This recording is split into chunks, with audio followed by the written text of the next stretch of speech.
susunod na programa ay rated G. Ito ay pwede sa lahat ng manonood. Ang susunod na programa ay rated G. Ito ay pwede sa lahat ng manonood. Ang susunod na programa ay rated G. Ito ay pwede sa lahat ng manonood.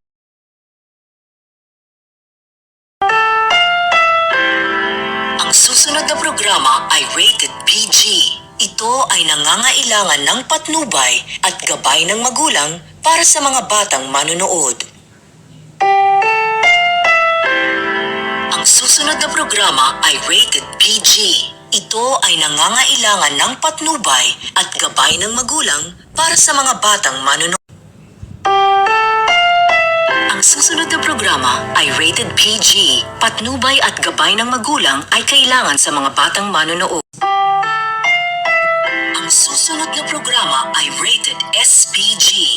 Ito ay nangangailangan ng striktong patnubay at gabay ng magulang dahil sa mga sensitibong tema at eksena na hindi angkop sa mga bata.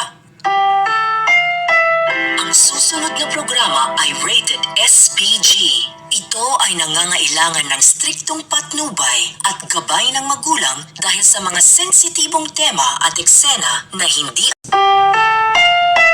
Ang susunod na programa ay rated SPG. Ito ay nangangailangan ng striktong patnubay at gabay ng magulang dahil sa mga sensitibong tema at eksena na hindi angkop sa mga bata.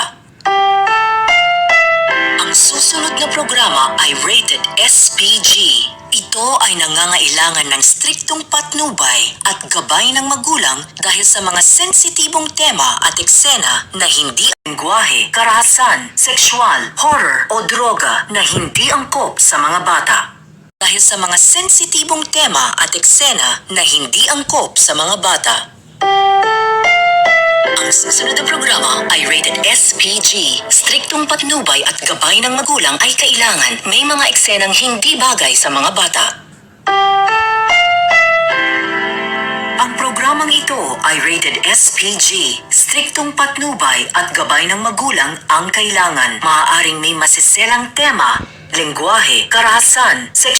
Mas mo mga inihan no lausis na sarang ihawin.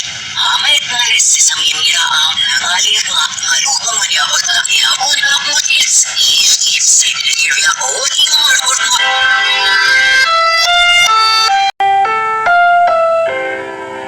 Ang programang ito ay rated SSPG.